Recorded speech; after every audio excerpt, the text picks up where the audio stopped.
এপ্রিলে অনুষ্ঠিত হবে প্রস্তাবিত অনূর্ধ্ব ২০ শেখ কামাল জাতীয় ফুটবল টুর্নামেন্ট। নিজেদের সক্ষমতা জানান দিতে সফল টুর্নামেন্ট আয়োজনের লক্ষ্য বাংলাদেশ জেলা ও বিভাগীয় ফুটবল অ্যাসোসিয়েশনের।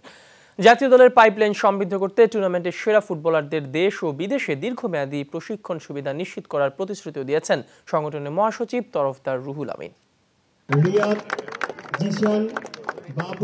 তৃণমূল ফুটবলকে জাগিয়ে তুলতে সারা দেশে অনূর্ধ্ব ২০ ফুটবলার বাছাই কার্যক্রম শুরু করে বাংলাদেশ জেলা ও বিভাগীয় ফুটবল অ্যাসোসিয়েশন।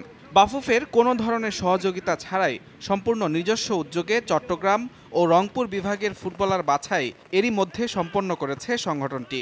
বাকি ৬টি বিভাগের ফুটবলার বাছাই শেষ হবে ফেব্রুয়ারির মধ্যে।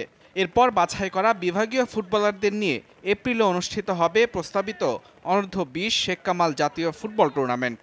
বাফুফের বাইরে গিয়ে সফল টুর্নামেন্ট আয়োজনের মধ্য দিয়ে নিজেদের সক্ষমতার জানান দিতে চায় বাংলাদেশ জেলা ও বিভাগীয় ফুটবল অ্যাসোসিয়েশন। এটা খুব কালারফুল একটা টুর্নামেন্ট হবে, সো দ্যাট এই টুর্নামেন্টটাই আমরা প্রতি বছর যাতে কন্টিনিউ করতে পারি, শুধু এজ লিমিটটাকে আমরা চেঞ্জ করবো। কিছু ছেলে যদি আমরা আন্ডার 20 আমরা বের করে আনতে পারি, তারা পরবর্তীতে তারা বিভিন্ন ক্লাবে খেলতে পারবে এবং একটা ন্যাশনাল টিমে তারা হয়তো বা চান্স পাবে, একটা ভালো ন্যাশনাল টিম তৈরি করা যেতে পারে।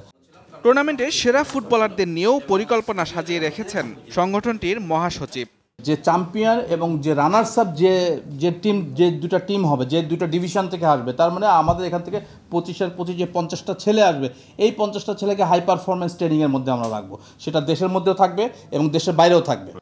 এদিকে বারবার প্রিমিয়ার লিগ ফুটবলের সূচি পরিবর্তনে ক্ষোভ প্রকাশ করেন এই সংগঠক। এই যে 12টা ক্লাব প্রায় 150 কোটি টাকা ইনভেস্টমেন্ট করছে এই ফুটবলে, 150 crore টাকা ইনভেস্টমেন্ট। এই ইনভেস্টমেন্টে কোনো মাথা ব্যথা আছে বাংলাদেশের ফুটবল ফেডারেশনে যারা বসে আছেন? কোনো মাথা ব্যথা তাদের নাই। আজকে বাংলাদেশের ফুটবলটাকে যে ধ্বংসের মুখে চলে যাচ্ছে, এই প্রফেশনাল জায়গা থেকে সবাই সরে আসছে ওনারা। মুজরাবিন তারেক, যমুনা স্পোর্টস, ঢাকা।